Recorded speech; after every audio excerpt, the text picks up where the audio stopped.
All right, warning before we get into this. Spoilers. We're going to show cinematics, gameplay, talk about everything that happens in the last chapter, the ending scene, right before credits, all that good stuff. So if you haven't completed the game, turn away now. If you have, well, welcome. We're going to go over, I'm going to go over my thoughts and how I feel, what I think is going on. I feel like I have a good grasp of what's going on. I think there's like one or two things I'm kind of like, I don't really understand that at all. But yeah, overall, game was a masterpiece, man. I mean, Remake was already so good. Rebirth was just better. I think it took me like 107 hours. And the only things I didn't do was the quest, Can't Stop, Won't Stop in Chapter 12 that's bugged. I couldn't finish it. No matter how many times I did the G-Bike, it just didn't register. And then some of the Battle Coliseum and the Gold Saucer that was needed to complete the main scenario.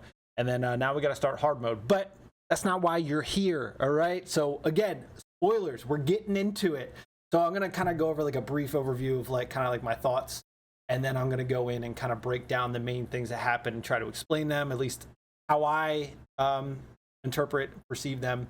And anyway, yeah, let's do it. So first, I'm just going to talk.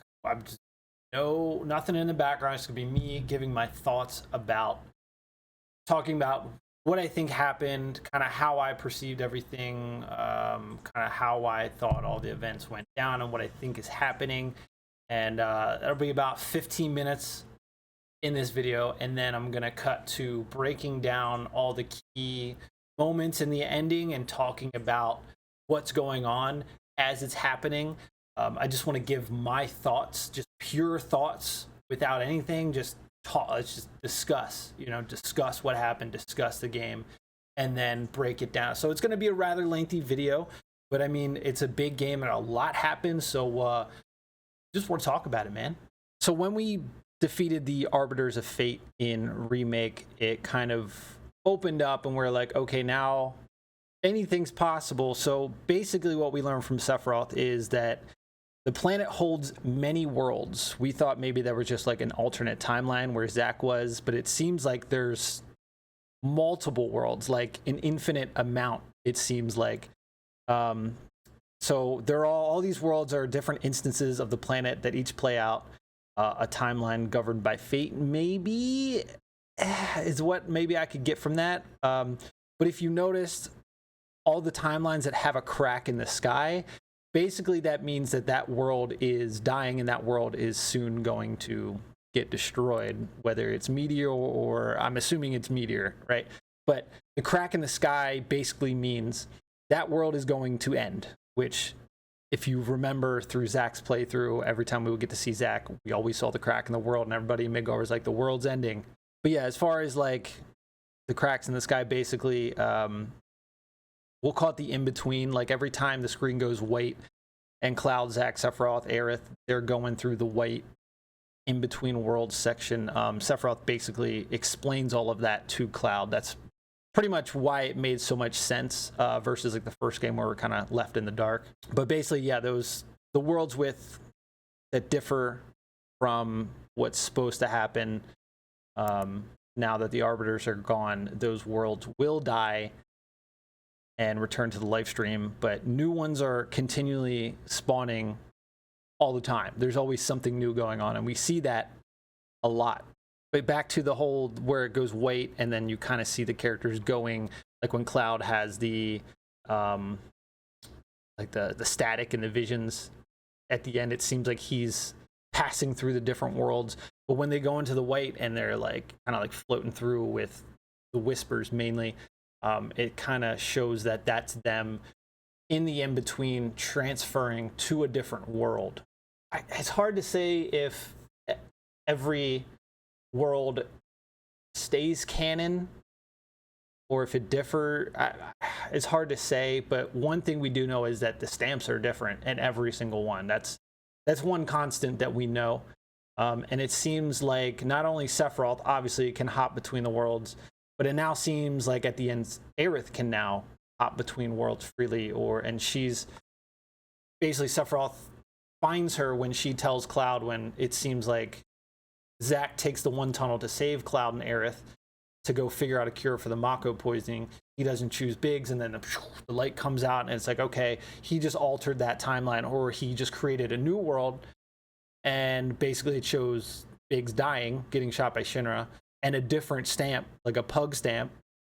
So then Cloud, it seems like Cloud gets transferred into Aerith's dream world, and he asks what's going on, and she's like, basically like, it's basically my dream. It's like a homecoming reunion, sort of, or whatever she called it. And that seems like, I don't know if that's the real Aerith, and she either made up this timeline, and because it seems, since she is a Cetra, and you know, she has the blood and she's intact, like in tune with the life stream, she basically has the same powers as Sephiroth, where he can just jump between worlds. So it seems like Aerith is hiding there in her, I guess, preferred timeline, and that's where Sephiroth finally finds her, and it's like, I've been looking for you, or whatever. And that's where, you know, we'll talk about it when we get there. But it seems like Aerith can also hop in between, and she's trying to find the real Cloud. And yeah, I think it was Aerith, when she was talking to Sephiroth in the Temple of the Ancients, she said forever does not exist. But basically, it seems like Sephiroth wants to combine, like, they talk, you know, he talks about it in the ending, and he wants to combine all the worlds, all the timelines into one, so he can control the fate. Since there will be only one timeline, he can control exactly what he wants to happen, and he can become the god of the planet. That's pretty much what the outcome for part 3 seems like it's going to be. And then Zach kind of mentions, like, oh, it seems possible to jump between worlds. There's got to be a way to do it again. He mentioned it didn't feel like a dream, so I feel like in part 3, Zach is going to be finding a way to jump between the worlds. It seems like Aerith interjects and saves him, because after you defeat the giant Sephiroth final boss that was dipping into all the worlds, and everybody, you know, in different timelines was fighting him, as Meteor was coming down and he was like, this is the end, Aerith, I can only assume what was Aerith, creates a portal and pulls him through again. And then he was at the church. We don't know what timeline he's in now, but he was at the church, and he was on one of the pews, and his Buster Shoal were standing up. I can only imagine Aerith sucked him through, set him up, and then dipped again. It's hard to say if OG Sephiroth, because if you played OG, you know that basically Sephiroth, his body is in a crystal up in the northern crater, right? So we gotta assume that this Sephiroth that's jumping between worlds is an anomaly, or is just another timeline Sephiroth. It's hard to say, right? So Sephiroth basically is aware of all the canon events, is aware of the existence of other worlds. He knows what's going on, and Aerith is as well. Hence why she can also, you know, she comes and helps Cloud fight him. But something I gotta point out is, do you remember in Costa del Sol, we finally see Aerith's holy materia, and there's nothing inside of it. It's done. It lost its power. Now, in the ending sequence, Aerith gives it to Cloud, sends him to another timeline, and then all that goes down. I gotta think that when Aerith, because there was, I think, a scene in Under Junon where Red was talking to Aerith, and that's when we were confused, because we didn't know Nanaki's voice was going to change, and that was his voice, and Cloud was like, who are you talking to? So it seems like since her materia lost its power, she couldn't transfer between worlds. She didn't, I guess she's not aware of the existence of other worlds unless her materia has its power. I think that's kind of what I got from that. And it seems like when she has the materia and it has its power, it is, you know, the holy materia, the white materia, that she's aware of everything and can jump between worlds. So I think that's kind of how that played out. So when Cloud saved Aerith, right? And then immediately jumped and showed her being killed by Sephiroth. And it hops around a lot to different timelines. But basically it seems like when Cloud was able to save Aerith in whatever timeline that was, whatever world that was, it made a new world, obviously, because that's what happens when things deviate. But it almost seems like he becomes aware of the multiple worlds at the same time when he does that, and then he's seeing, it seems like Cloud is able to jump between worlds, and Cloud is seeing multiple worlds at once play out, and he's aware of him saving Aerith, and then it switches and he's aware of Aerith dying. And it's hard to say because, you know, Cloud in the end of the game, Tifa has to save him. You go through the live stream and he gets his memories back. Sephiroth is trying to make him seem like a puppet, like Tifa is not real, and messing with him, playing mind games. And every time Cloud gets the fuzz and the piercing sound and the visions, it's almost like he's jumps to a different world. I want to say it's hard to catch, but I want to say that since Tifa obviously got gobbled up by the weapon and was down in the live stream, that Tifa has some sort of connection to the live stream now. And it seems like Tifa was aware for a split second before it flickered that she saw another world where Aerith was alive, like she lived. But then it immediately flickers, and then she sees OG timeline where Aerith is dead. It's kind of hard to pick up on that, but I just want to put that out there that I think that Tifa has some sort of connection to the live stream now, since she was down in there in the Gongaga reactor chapter, I think chapter 9. It also seems like when Cloud deflects Sephiroth's blade and saves Aerith, Sephiroth doesn't really seem to care because he can just jump to another world where he kills Aerith, which it seems like that's what happened, and he still gets his outcome. The whole multiple world things, I guess, makes that easy for him. Yeah, back to Sephiroth's wanting to converge the worlds so he can truly control the planet and the destiny. Obviously, he has his whispers that aren't... Cloud mentions as soon as we get to the Forgotten Capital that the whispers aren't fate, aren't the planets, they're Sephiroth's. So he wants to converge all the worlds so that he can control fate and become the planet's ruler, the planet's god. His deviated worlds are unstable. If he becomes a god in one of those worlds, it's just going to collapse, and then it's not going to exist, and he can't do what he wants. That's what I kind of got out of that. So that's why he's trying to merge all of the worlds into one. So when Aerith comes through like that portal from the in-between, which maybe they're still in the in-between, maybe they fight Sephiroth in the in-between, it's hard to say. I don't think that's like a dream sequence. I think that actually happens. It's hard to say because it's like, all right, well, that Aerith seems to be the one that's aware of the multiple worlds, the one with the holy materia, and she's the one that's able to jump worlds. So she, I guess, is able to find the real Cloud and is helping him defeat Sephiroth, because obviously Sephiroth bad, but she does have the full white materia in her possession. Sephiroth is surprised that she shows up and was like, "You're more than a nuisance than I thought you'd be," or he says something along the lines of that.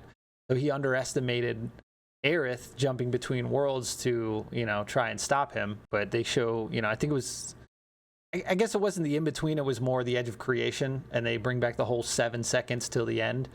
But yeah, Sephiroth is like, he says, like, "I must admit, I underestimated you." But I gotta believe that this Aerith is the one that Cloud continues to see throughout the end of the game. And I think when the battle is done and she disappears, she's going back to another world. I don't think that's in Cloud's head. I don't think it's a dream or anything. It seems to be the real Aerith that can jump between worlds. So with all of that, it's also hard to say because, you know, Cloud is obviously being controlled by Sephiroth, Genova cells, all that stuff. He could be having visions. It could be Aerith, you know, coming through in the live stream, and somehow, since Cloud can also jump between the worlds and see them, that Aerith, he can see Aerith. It shows Red 13 feeling her presence, so she's not there, but Cloud can somehow still see her. But then, you know, Cloud is very ominous and kind of weird that Cloud has the black materia. He has the empty orb of holy, and then he also has the black materia. I don't think the blank wholly turned into the black materia. The black materia is bigger, and that just wouldn't make sense. It just wouldn't make sense to me. I think somehow he got the black materia back. I don't know how. I don't know what's going on with that. But the way he didn't slot it in. He like had the Buster Sword absorb it, and it did that weird like pattern thing. That's weird. That's kind of goofy. So it's like, is Cloud being manipulated because now he has the black materia again, and Sephiroth can, I mean, that's when Sephiroth really started controlling him and made Cloud, you know, give him black materia at the Temple of the Ancients. And he mentions they got to go north for the reunion. So is that Genova Sephiroth leading him through the black materia and like really mess with him? And is he actually seeing Aerith, even though they have a discussion about she's going to save the planet and, you know, Cloud's going to destroy Sephiroth? Or is that just mind games? Is that just Cloud losing it? It's very hard to say. It's a tough one. It's a tough one. So we're going to start out in Aerith's dream world, where Cloud wakes up in the wheelchair. You see the crack in the sky.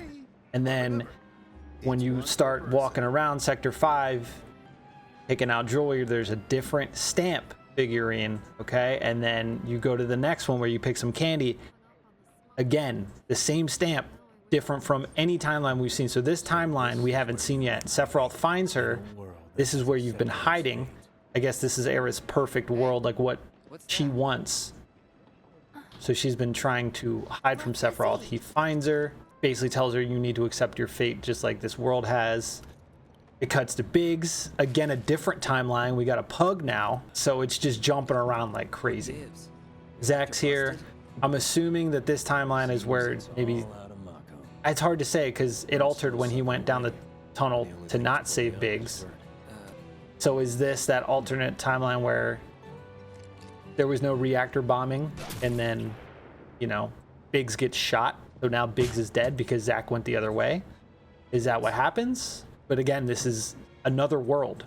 So then we cut back to Aerith and Cloud, Sephiroth's feather. Cloud wants to know what's going on because this Cloud seems aware that he's in this world now, confused how he's in Midgar. Okay. He just wants to know answers. And this all happens while Cloud is knocked out after the Temple of the Ancients when he fell into the pit. And, you know, it shows like Barrett carrying him to the sleeping forest and everything. So Cloud gets transported, I guess, from the Whispers to this world. Here we go, switching again. So now, this is interesting, because if you watch, Johnny's going to run by. There's Johnny. He's got a different stamp. That is a stamp figure, like a stuffed animal. It looks to me different from all of the ones we know. How the hell am I supposed to choose? So here he's like, how do I choose? Do I choose Zack, Aerith, what Biggs, which one? And Sephiroth shows up. Now remember this scene. Hey! Remember this scene, because we're gonna see it from the other side in a bit. You want a piece But of me? this is again got to be another world. Sephiroth's like, I don't want you, and it looks like he sends him somewhere else. So is this the real Zack? And Sephiroth sends him into another world. He doesn't want him here. He gets him out of the way so he can do what he wants. So now we see Zack floating through the in-between with Sephiroth's whispers. Sephiroth basically is like, I don't want you here. You're going to interfere. Get out. And then here he is in the white, the in-between, where all these characters that can jump worlds are going. So we have Cloud, Aerith, Sephiroth, and Zack now that can jump between worlds. But I guess Sephiroth forced him to jump between worlds, so Zack is going to have to figure out a way, I guess, in part 3 on how to jump through the world. But here he's going towards the light. Now we're back with Aerith and Cloud going to their spot. I'm assuming it's that same, I guess, like Border Collie, the same timeline we were in that everything just happened before we just saw Zack. That was easy. So this is her spot. Aerith basically tells Cloud, I really like you, but there's the difference between liking and then liking. I'm assuming she means, you know, actually loving him. Seriously. Go through a whole scene here. So Aerith apologizes to Cloud, hugs him, holds him tight, and then regrips him, hugs him even tighter, Don't blame yourself. telling him whatever happens, don't blame yourself, because she knows. I'm assuming this is the real Cloud, and she knows she's getting ready to send him with something to the OG timeline. It's just a real heartwarming scene. You. I remember when I said, remember Sephiroth going into the church, right?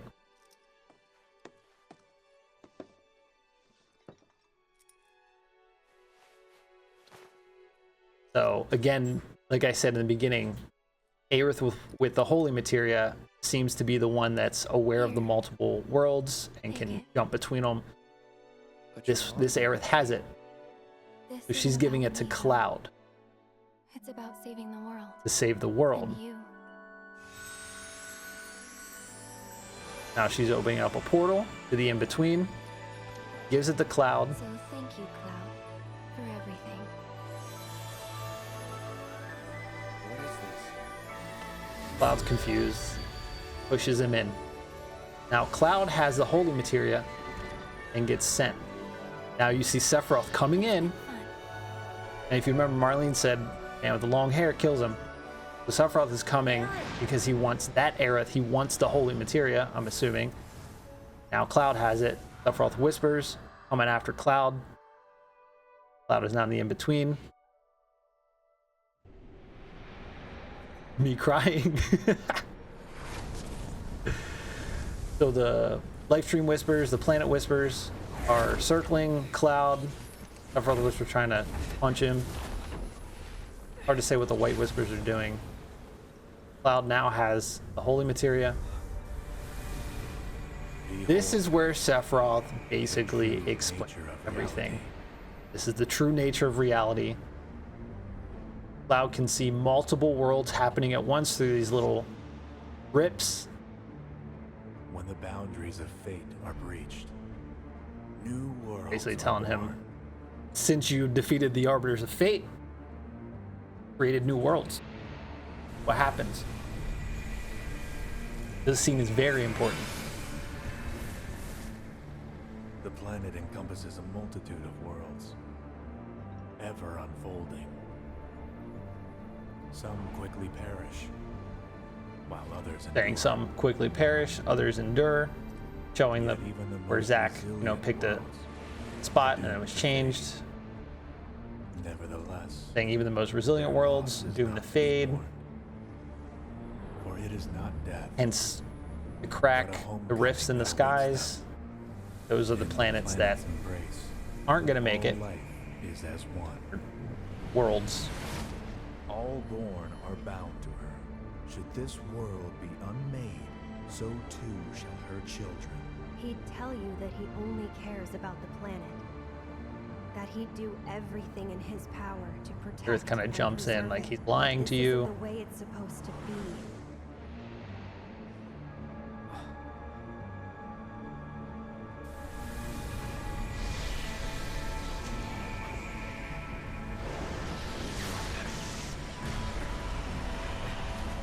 Listen to the planet, Cloud.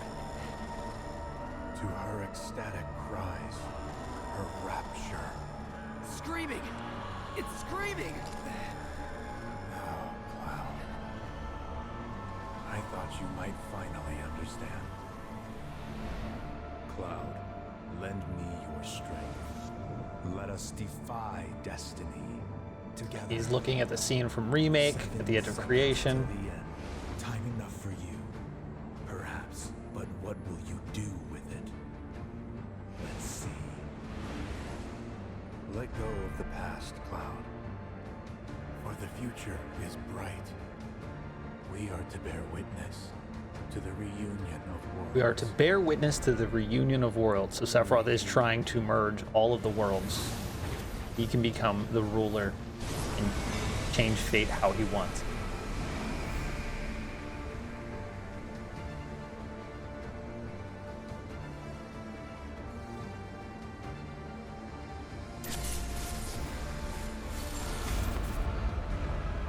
Now this shows Cloud here degradation cloud in the robe going towards the crater. Leave me out of it. It's showing him a timeline where he did How very cellular stubborn degradation it got is. him. So that's interesting that they popped that in there. A little push. Then basically it seems like when tragedy happens, it creates enough power to shape the world or to let them jump between worlds. So I think that's what he means by you need a push. So him killing Aerith is like enough to make him so upset and angry. The more emotions. I don't have another way to explain it. It's kind of one of those things, but again, we're going through a tunnel. If you remember in the OG, he goes through tunnels, and it's him. Every time that little like space black hole tunnel comes up, he's transferred to a different world. So now he's in the sleeping forest, and you have to fight some whispers. Therefore, I was like, that materia doesn't belong here. You done goofed, Cloud. Very poor form. Now we get the scene where We meet again. in OG where Aerith is popping out of all the trees, sleeping forest. This seems to be I can feel it. Aerith that's aware of everything, which is kind of confusing because Yeah. she gave up the holy materia. But forget about him for now. But I gotta assume there's other Just focus Aeriths and on other yourself, okay? worlds that she has it and is still aware. It's hard to say, but this seems to be the Aerith that knows about everything that's going on. Focus on you, Cloud. And maybe because the materia is here and Cloud has the materia in his possession, even though it's not in her possession, it's near her, maybe Leave she Sephiroth can to still, me. I as can long as handle that it. materia is in the world, I'm If assuming Blade can use the she black materia, is attuned to I won't let that what's happen. going on. That's the only thing I can make of that. He has to be Now, Cloud gives the holy materia. Aerith, see the little like, little bit of a, you know, it when they jump for between returning worlds, it to that me, aura Cloud. comes out. I appreciate it. Now she gives the empty one It belongs with you. to Cloud. It's kind of confusing, you know. It's hard to say. Now we have the planet's whispers, the Lifestream whispers, stopping Cloud because that's what's supposed to happen. He's supposed to go with the holy materia to pray to try to stop Sephiroth. And then again, we're shifting to another world. Cloud's getting pulled through. Now he's seeing Temple of the Ancients when he was pulling Aerith up. Switching again. Showing her laying. Zooming at the bottom of the pit for the Temple of the Ancients. Tifa rolls up. Are you guys okay? Barrett picking up Cloud. I guess he's unconscious.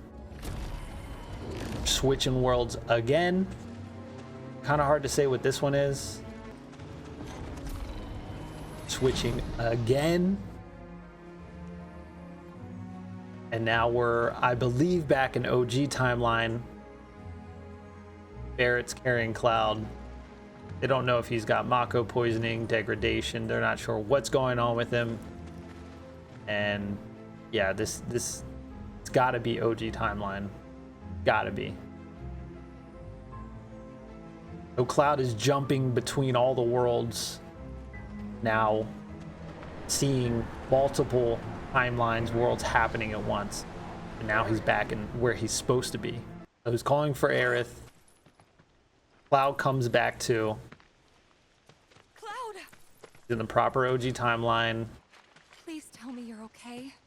They were worried about him. Now we are at the Forgotten Capital, and Sephiroth's whispers are everywhere. This is where Cloud now knows they don't belong to Fate or the planet. They are Sephiroth's. So basically, Sephiroth is trying to make sure he kills Aerith. That's what's supposed to happen. That's what wants to happen. Now this part is a little weird. It shows meteor coming down, and then Sephiroth appears, and I guess absorbs it and gets rid of it. I don't really know how to perceive this. it's kind of like that world was about to end. I don't know if there was a rift in the sky or not. It seemed like it was the OG timeline, but then Sephiroth sucks up the meteor. I don't know if that was just an illusion, but it almost seems like, yeah, because now there's the rift. I don't know if he created that rift when he jumped in. Maybe this was a different world, and Sephiroth came and sucked up the meteor, and this is the world that he wants to make sure Aerith dies in. It's hard to say if this is OG, because now Lifestream's coming through. This is one of those ones that kind of confused me a bit.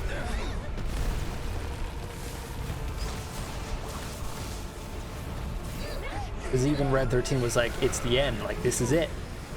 Meteor is here. And seeing the rift, it's like, okay, did Sephiroth just create that, or was that rift there and this is one of those worlds doomed to fail? And then Sephiroth came and saved Heart. Now Sephiroth leaves, and now we got the Planet Whispers and Sephiroth's Whispers, and then we have to fight the White Whispers, which is kind of odd. It's really weird that now we're fighting the Planet Whispers, because usually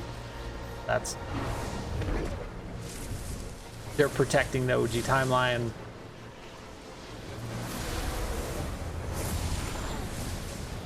So basically Sephiroth's Whispers are blocking the path. We can't get in there. Sephiroth's gonna kill Aerith. That's that. Now this part's kind of weird because Sephiroth's Whispers are fighting off the white ones, as you can see there. And now Sephiroth's Whispers break through the other Sephiroth Whispers and create a portal, just like we saw at the end of Remake. And the party holds it open so Cloud can go through. So I don't understand, is that doesn't make sense. Like, why would Sephiroth's Whispers help Cloud when they're blocking the path? It's not like the White Whispers open that up. That part's a little weird. The White Whispers do follow him though.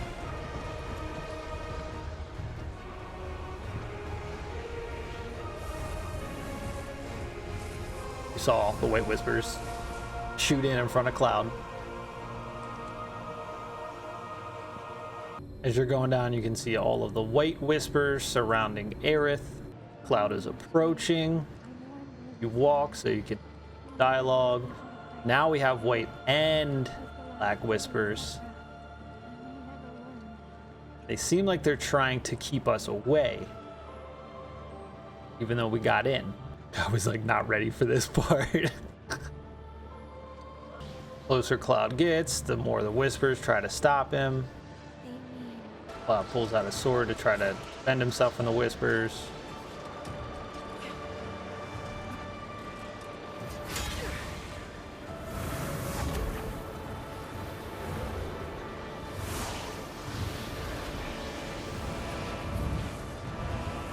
Where the Whispers take control of Cloud's sword and try to get him to kill Aerith. Obviously Sephiroth's doing. Cloud's fighting back.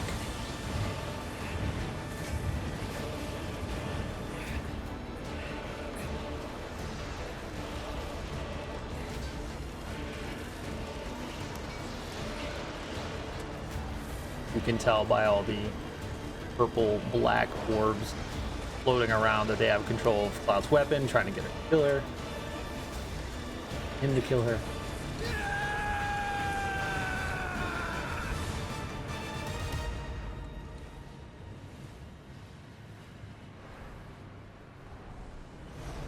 So then Aerith opens her eyes.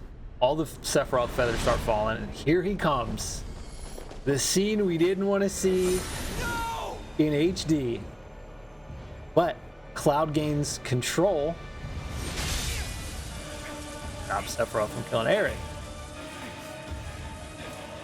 Kind of had a feeling this was going to happen. Wasn't sure.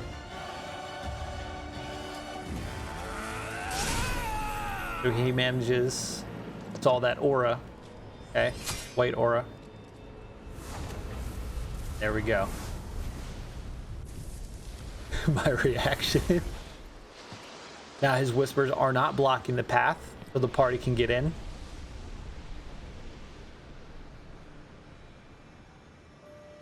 See, it's altered. This scene is powerful. Sword showing Aerith in the back. It missed her. And watch this. Switches timelines. There's Aerith. Blood. Now we're in the world where he killed Aerith. Switch just like that.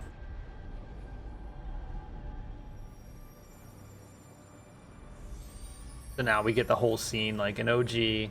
Roth kills her. The materia falls.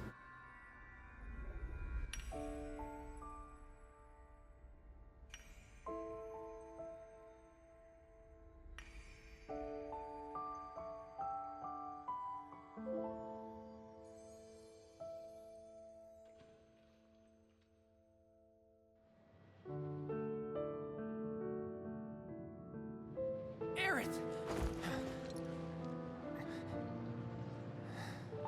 Cloud grabs her. Obviously, we're in the OG timeline.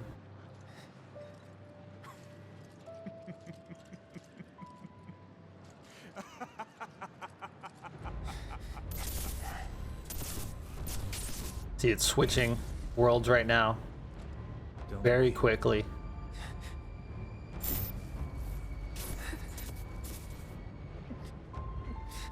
Your tears are empty.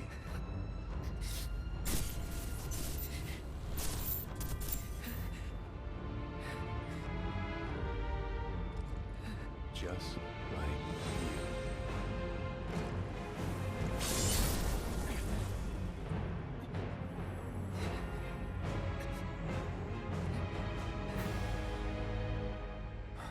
Cloud, it's okay. And then here, Aerith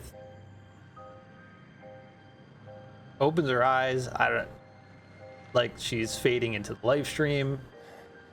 Hard to say which timeline this flickered to. Aerith. Party runs in.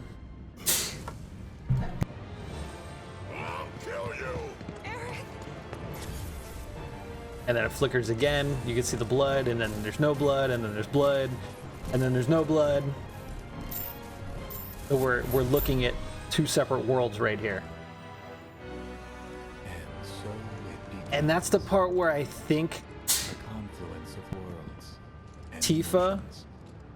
for a split second, could see where Aerith died and when Aerith was still alive, because it was showing, I guess, from Tifa's point of view, looking at Moments of joy. the scene and the blood on her arm and the blood puddle on the ground, and then switching to not. So I think that was, since since Tifa's connected to the live stream, she got a glimpse real quick. I think that's the scene that it happened.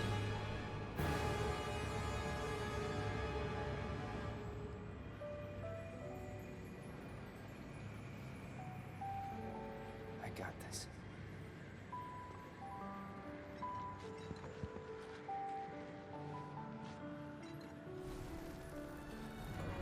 Now you see the White Whispers, obviously, because that's canon, that's what happens. But then you see that aura of, like, when they go through However, to the in-between. never see the truth with such clouded eyes. Shut up! Takes a swing at Sephiroth. After all, you're just a puppet. Telling Cloud is just a puppet, per usual. Now we fight Genova Life Claim. And it goes through all the party members. You gotta fight with everybody. Nice Moogle finish.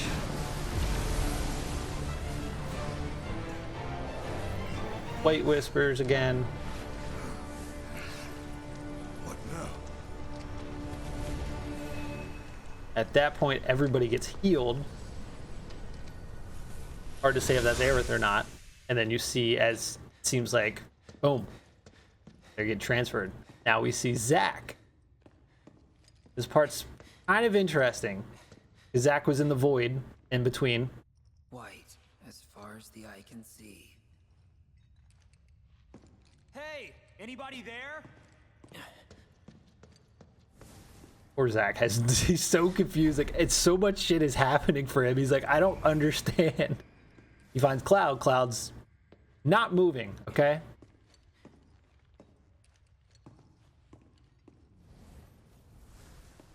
The Planet Whispers are guiding Zack. The Cloud which is kind of like, okay, does the planet want Zack to be alive? Because if it's the planet whispers are guiding Zack, he died in the OG timeline. If they support, you know, OG timeline. Anyway, he touches Cloud, and then boom, edge of creation. Here we go. And now you got Zack and Cloud with Sephiroth at the edge of creation. This is freaking crazy. Seeing them side by side, wild.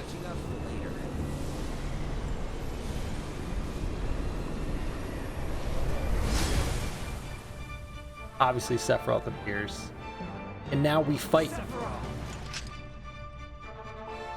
We're gonna let this play. This is just good. This is just good.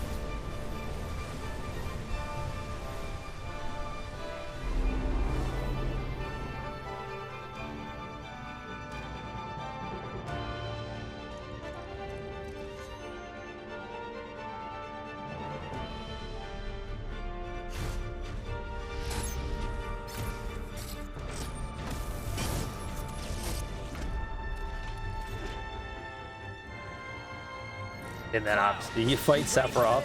You're done. Just as worlds unite. Just as worlds unite, so too do they part. So Sephiroth now is going to make Zack go back into the in-between or go to another world. And Zack asked you to save Aerith.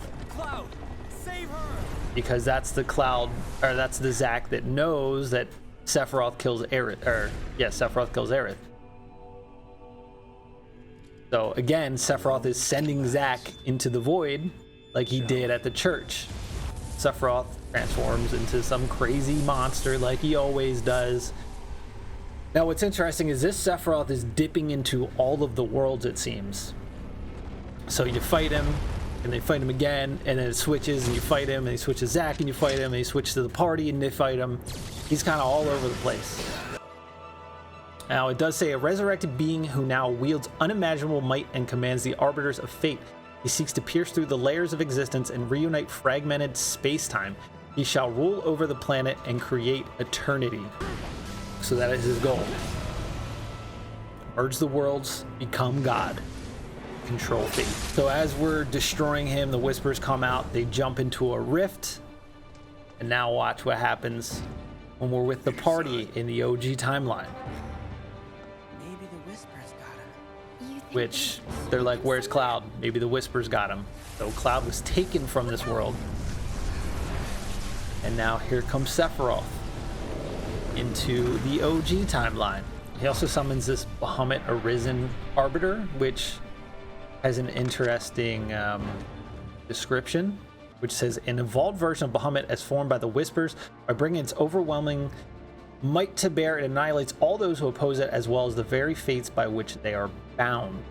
Beat him, and then we're back to Zack, zipping through the void that Sephiroth created, back to the in-between. Goes white, now he's in a different world. He's back in the church.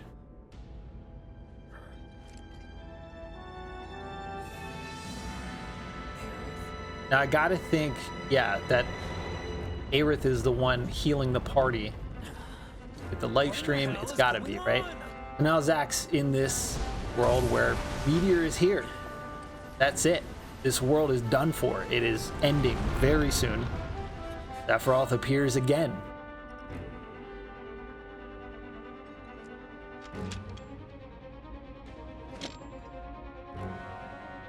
Now somehow Zack and Cloud are connected here. I believe Angeal says that in Crisis Core, right? So they're connected, and there's also a synergy attack you can do with Zack. It's Zack and Cloud. So that was kind of interesting. It's like they're connected somehow. All right, so the party, obviously we destroy Sephiroth, and then he gets sucked up. You gotta be kidding me.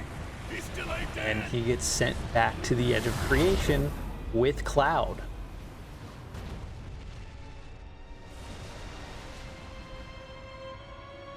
Now this part, There you are. you'll see my reaction, but the whispers come after him, Boom, Planet Whispers come out. Save Cloud. Look at that. Look who it is. Aerith steps out through one of the portals because this is the Aerith that has a holy materia and she can jump between worlds. Now I gotta believe that this is the Aerith that pulled Cloud into her dream world, her, I guess, ideal world, and then she sucks us into the in-between, and this is where we fight Sephiroth. So she's like, let's end this together. This part was so freaking hype. Oh my god, man. You just see my reaction. I'm like, I don't even know what's going on at this point. So now she's like, let's take him down. He's got to be stopped. And why Sephiroth says, I underestimated you, because he didn't think that she was capable of doing any of this. It's just so cool to see her come through a portal to save, you know, help Cloud fight Sephiroth. Because that's, I gotta believe, is the real Cloud.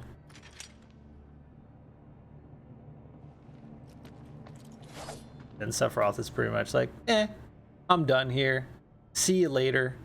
And he zips off, and that's what they're like, because he knows he's, you know, it's not over. Why is he laughing? Why is he laughing? Because he knows this isn't over.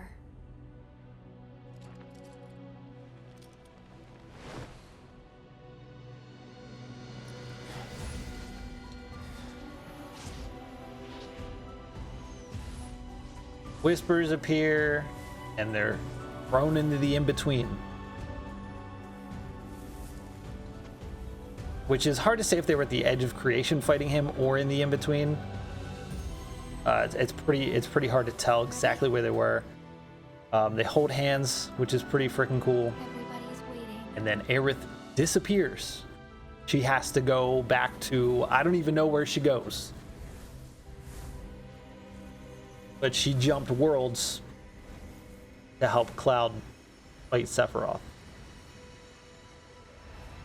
So now you see her just kind of disappear into the live stream, or she's just disappearing and going to another world because she's in the in-between.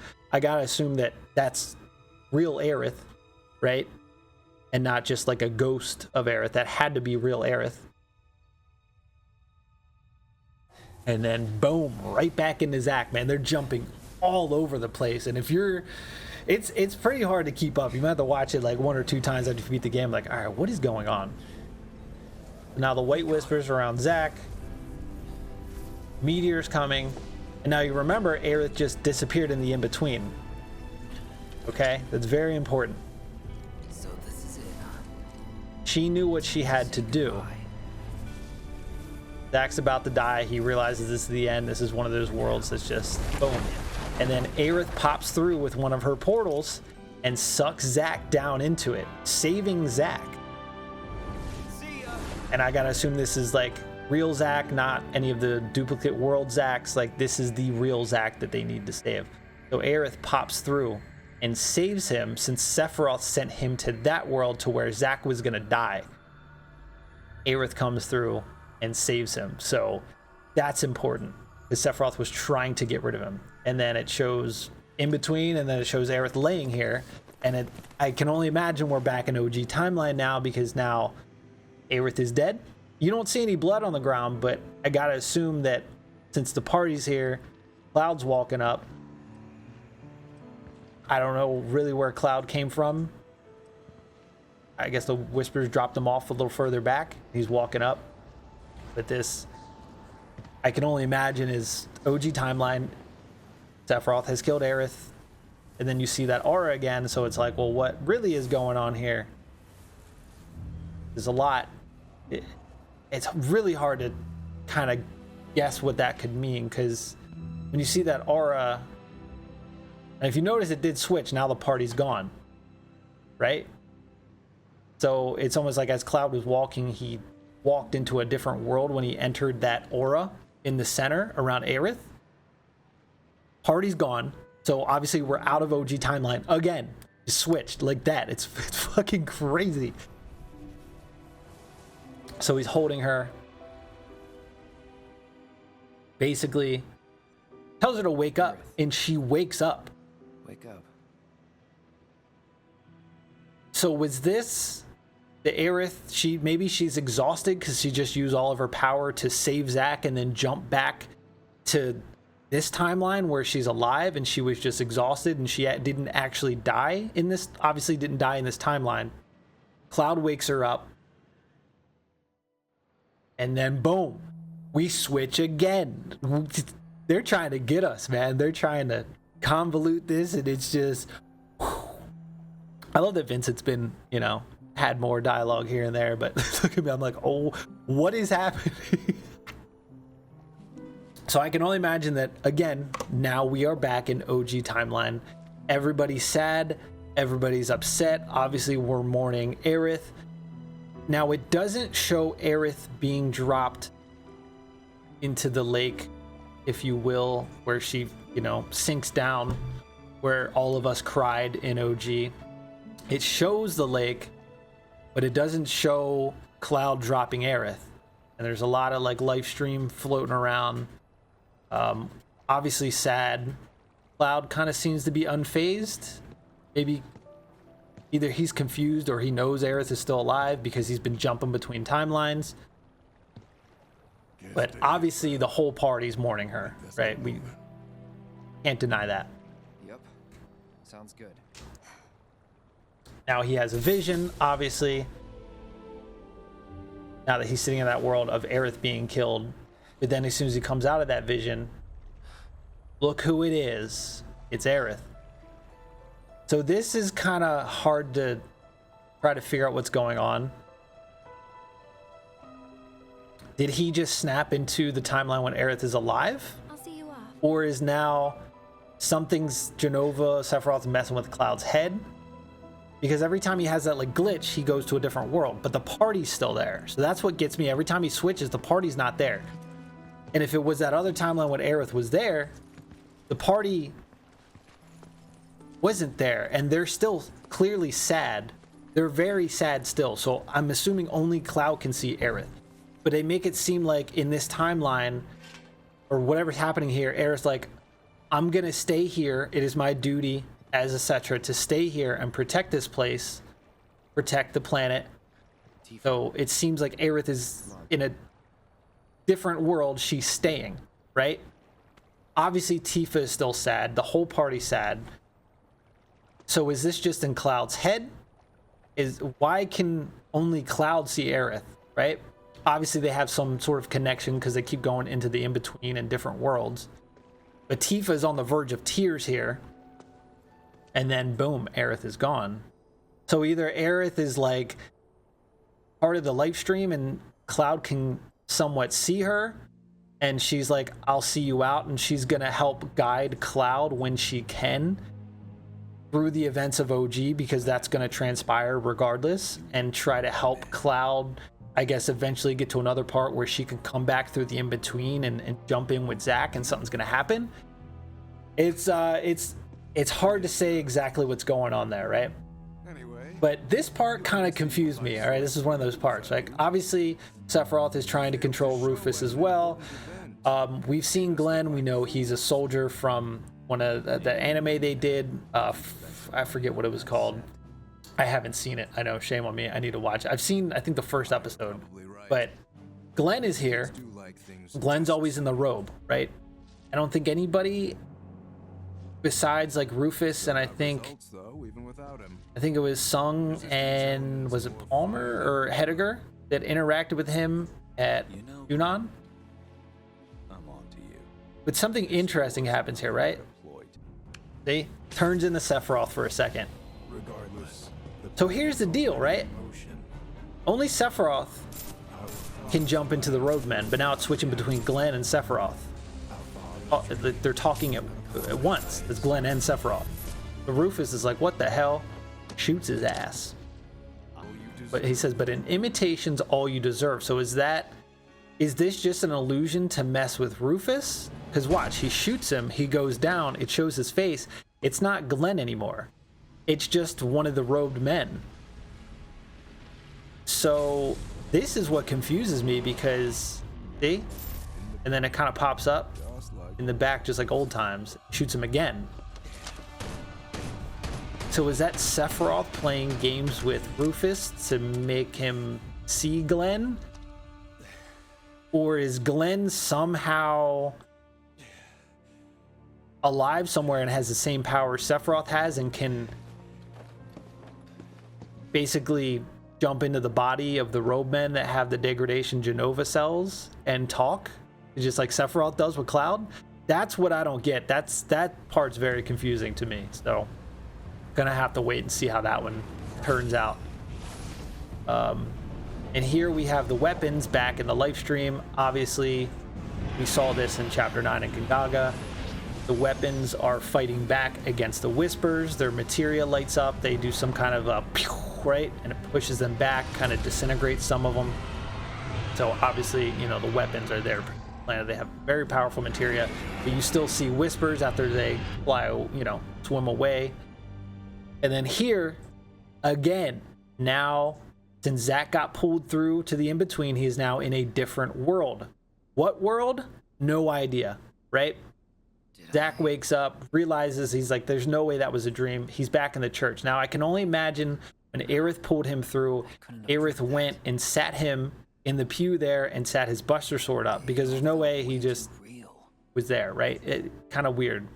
So I gotta imagine that Aerith set him up like that, made sure he was safe since Sephiroth tried to kill him by throwing him into that other world, dropped him off, and that's why she was tired in the scene we saw previously. So now Zack's kind of like coming to the realization, like, okay, who's to say we can't unite again in the world? So I think in part 3, Zack is basically going to be trying to figure out how to get back into the in-between to reunite with everybody. And then it shows Nibelheim. It shows all the road people that they were taking care of there. They're on pilgrimage again. They're heading north. Obviously, they're going to head to the Northern Crater. We know that if you played the OG, you know, and we've seen that multiple times in visions where they're in the swirling like storm and they're walking at the Northern Crater. So now it shows all those road people that were at Nibelheim. Now they're heading north. And then we get to the final scene. I don't know exactly where this is at, but Cloud's looking at the empty materia. So this has got to be OG timeline, because as you remember in the forest, we swapped Holy with Aerith and we got the empty one.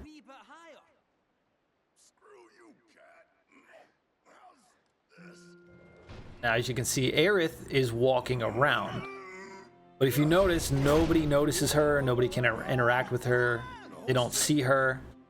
So is this just a form of Aerith in the live stream? What Aerith actually do anyway? Is this her being the live stream, missing her friends and making sure just watching over them? Well, it's hard to say.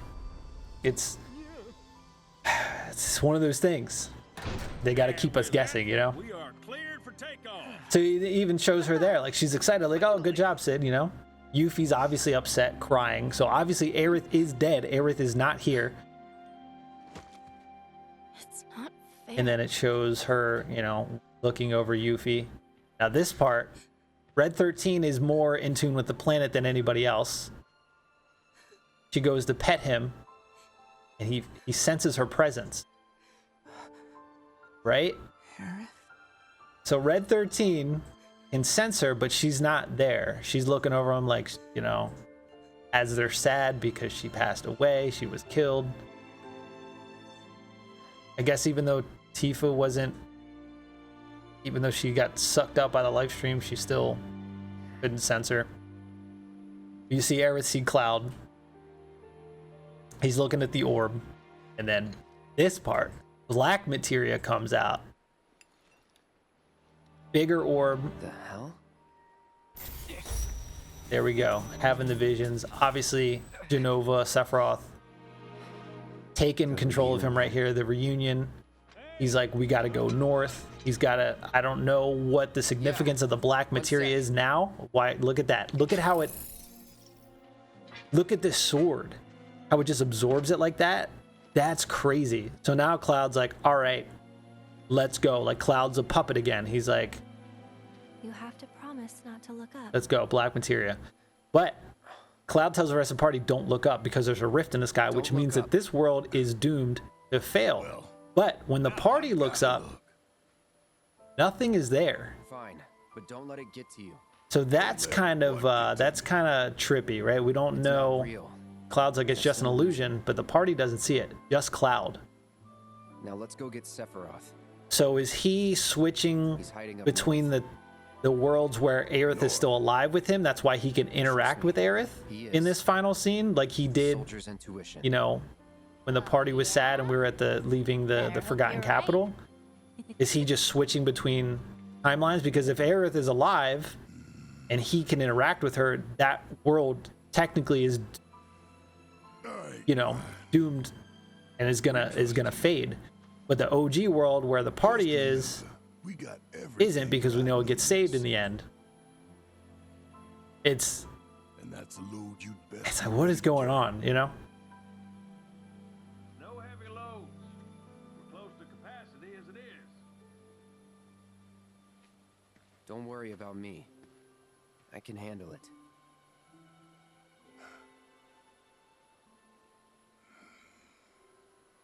Tifa is still upset, obviously.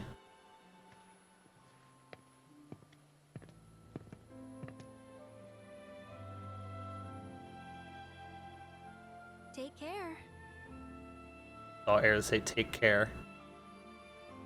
And he asks if you're going to be okay getting back. Kind of implying that she was going to... This is the other timeline, and she's going to stay at the Forgotten Capital, right? Kind of nod back to them in Midgar. It's like a second home. Saying, like, are you going to be okay getting back? And if I say... I guess. But what if something happens? Then I'll send So it's like they're showing two timelines, but Cloud's not having that vision, that fuzz. Keep an eye out.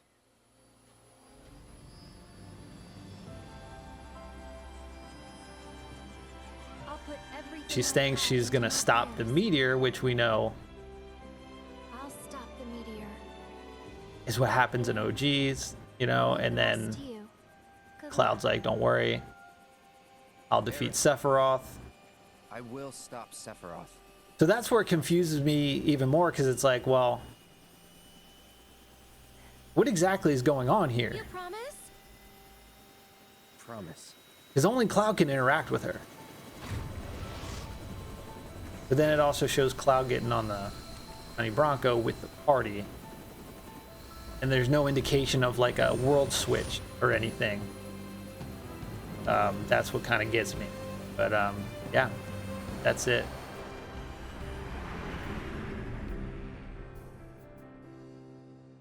Walking city streets with worn cobblestones, listening to people rushing past to rhythms all their own. Goodbye. Life passing me by, not thinking how the years have flown until I met you.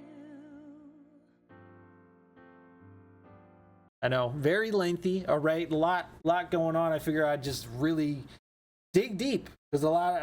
I mean, yeah. I mean, obviously, there's gonna be people that want to see quick explanation, but I just like want to talk about it, man. Like the best part about this game is like digging deep and like having a discussion and like yes. And then it says no promises await at Journey's End. No promises. Anything can happen. Crazy. But yeah, well, if you made it this far, thanks for watching. I know it was a long breakdown, but this game deserves it. It's a good game. And yeah, man, if you want to see the playthrough, down in the description. And you know the drill, subscribe, come back. See you on the next one.